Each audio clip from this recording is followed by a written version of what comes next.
Hello again, everybody, and welcome to Jerry Sharp Field at Chris Hunter Stadium, where tonight the Darlington Tigers host the Gordon Lee Trojans from Chickamauga in the first region game for 2019. I'm Steve Conrad. I'm here with Matt Davis tonight, and we're going to be bringing you live this battle between these two foes that have battled 17 times. There have been 17 games.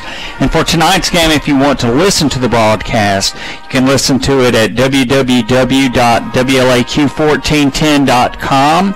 You can listen to it on the TuneIn app and search for WLAQ. And it also is live streamed on YouTube.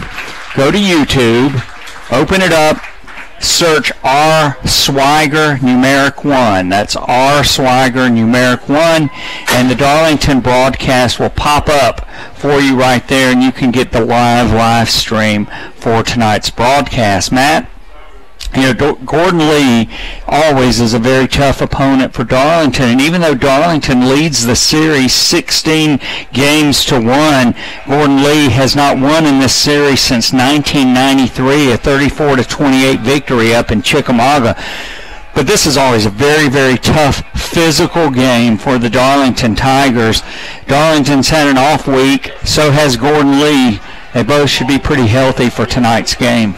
Yes, sir, I agree with you. And when you look at the situation a couple of weeks ago in which we were at Sonoraville, Darlington built a 31-0 lead. At that point, Darlington, out of 2 games, had scored 80 unanswered points.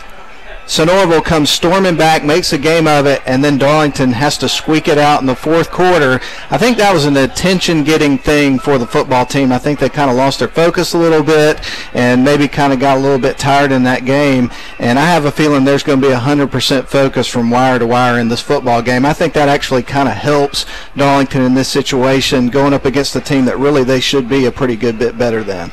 Yeah, Gordon Lee lost to Lafayette, and that's the only blemish on their record, and that was a tough loss for them, 28-20. And their big running back, Cade Peterson, he rushed for 170 yards in that game, and Darlington's got to seal off the running game because Sonoraville, after they caught fire and Darlington seemed to lose a little focus, Sonoraville ran the ball very, very effectively against the Darlington defense. So that's one of the things I'm sure that Tommy Atha has been talking to the team about. No question about it. And you have to figure, Steve, after 2 weeks off because of the bye week, these guys are chomping at the bit to get back out into action. And I think that it's kind of a double-edged sword when you do have a bye week, when you're 3-0, and that you kind of want to keep things moving in that direction and maybe don't want to take the time off. But at the same time, after playing 3 teams from higher classifications with bigger numbers and things of that nature,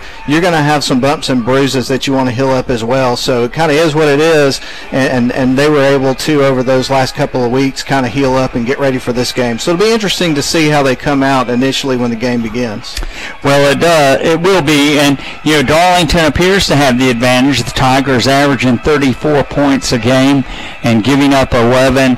And Gordon Lee averages only 20 points a game. They're giving up 18 points a game.